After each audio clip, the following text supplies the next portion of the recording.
जाऊन आपण त्यांना झालेलं पण त्याचे पूर्वी फक्त जिल्हा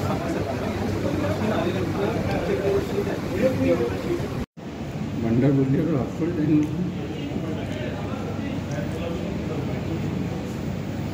ये कैमरा नहीं चलता हमारा आदमी है वो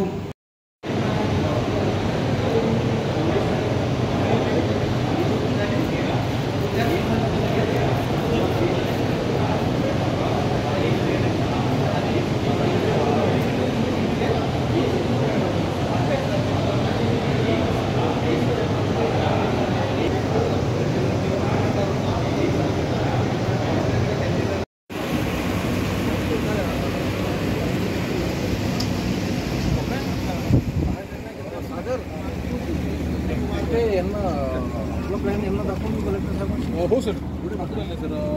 अंदर बैठी करना हाँ सर आपको अंदर करना है रूम अंदर है आपको अरे प्रिंट दीजिए मैप अरे तो हे झालं तुमच्या कॉन्टिंगचा विषय या व्यतिरिक्त जे पोस्टल बॅलेट प्राप्त झालेले आहे किंवा जे ETPS प्राप्त झालेले आहे त्याची व्यवस्था बंद करण्यात आलेली आहे त्याचे एकूण 10 टेबल करण्यात आलेले आहे आणि हे 10 टेबल आहे किंवा प्रत्येक AC मध्ये 18 टेबल्स आहेत प्रत्येक टेबलवर जे कॅन्डिडेट्स आहेत त्यांची प्रतिनिधी सुद्धा ते येऊ शकतात त्यांच्यासाठी सुद्धा बसण्याची व्यवस्था केलेली आहे जेणेकरून ते सुद्धा पाहू शकतात की मशीनमध्ये काय आकडा दिसून येत आहे आणि काय आकडा दिला जातो आणि पूर्ण जी काउंटिंगचा प्रोसिजर आहे पूर्ण ट्रान्सपरंट राहणार आहे किती कर्मचारी लागतात एका पिकला किती वेळ लागणार आहे साधारणतः किती वेळेपर्यंत निकाल आता अमरावती जिल्ह्यात 4 तारखेला 4 जूनला लोकशाही भवनमध्ये काउंटिंग सुरू होणार आहे 8 वाजता त्याच्यासाठी प्रशासनातर्फे पूर्ण तयारी करण्यात आलेली आहे लोकशाही भवनमध्ये प्रत्येक AC मध्ये 18 टेबलची व्यवस्था करण्यात आलेली आहे आपल्या अमरावती PC मध्ये 6 AC आहे आणि ह्याप्रमाणे काउंटिंग होणार आहे या व्यतिरिक्त ETPS आणि पोस्टल बॅलेट पकडून 10 टेबलची सुद्धा व्यवस्था करण्यात आलेली आहे ज्याच्यावर पोस्टल बॅलेट आणि ETPSची काउंटिंग होणार आहे प्रत्येक फेरीला जवळपास 25 ते 30 मिनिट लागतात आणि अमरावती जिल्ह्यात कॅन्डिडेट्सची संख्या जास्त असल्यामुळे